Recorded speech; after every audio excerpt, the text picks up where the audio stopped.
कर्जाच्या तणावाला कंटाळून एका तरुणाने सिद्धेश्वर मंदिर तलावात उडी मारून जीवन संपवल्याची घटना शुक्रवारी सकाळी 9:30 वाजता उघडकीस आली। सागर फलमारी वय 30 राहणार विडी घरकुल कुंभारी असं जीवन संपवणाऱ्या तरुणाचं नाव आहे। मिळालेल्या माहितीनुसार सागर फलमारी याने एका फायनान्स संस्थेतून कर्ज घेऊन ते पैसे इतरांना दिले होते।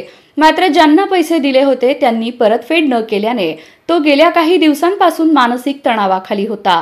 15 दिवसांपूर्वी सागरने विषारी रसायन पिऊन जीवन संपवण्याचा प्रयत्न केला होता, मात्र तो प्रयत्न अयशस्वी ठरला। अखेर या तणावातून बाहेर न पडता सागरने सिद्धेश्वर मंदिर तलावात उडी मारत जीवन संपवलं।